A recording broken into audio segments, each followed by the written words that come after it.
So, heto na guys. Natapos na ako sa pagbubungkal ng lupa.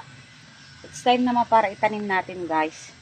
Para sarap magpapawis guys. Sarap ng exercise na ganito. So guys, let's go. Itanim na natin sila. So ito yung another ipopropa ko. Dalawa silang giant. Ayan guys. So, yan. Tanim lang natin dyan guys. Yan. Galatang Pilipina. Yan. Okay. Natapos na tayo sa isa. And then another. Dito naman.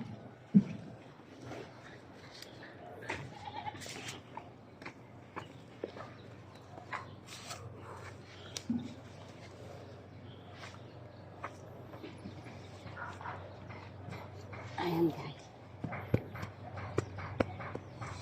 And then ito yung sinasabi ko sa inyo kanina guys. Yung ating mga pinutol-putol. So, ayan, itatanim natin dyan. At alam nyo guys, after 1 month, tutubo na yan. Marami siyang ibibigay na babies. Marami na kayong propa. So, ayan. Ito yung mas malaki. Ito yung mas mahaba. Kikita nyo yan. Ayan, ganyan mo siyang itatanim, pahiga. Parang kamuting kahoy yan. Oh, parang kamuting kahoy lang daw. So, takpan lang natin yan. Ang hinhimpit.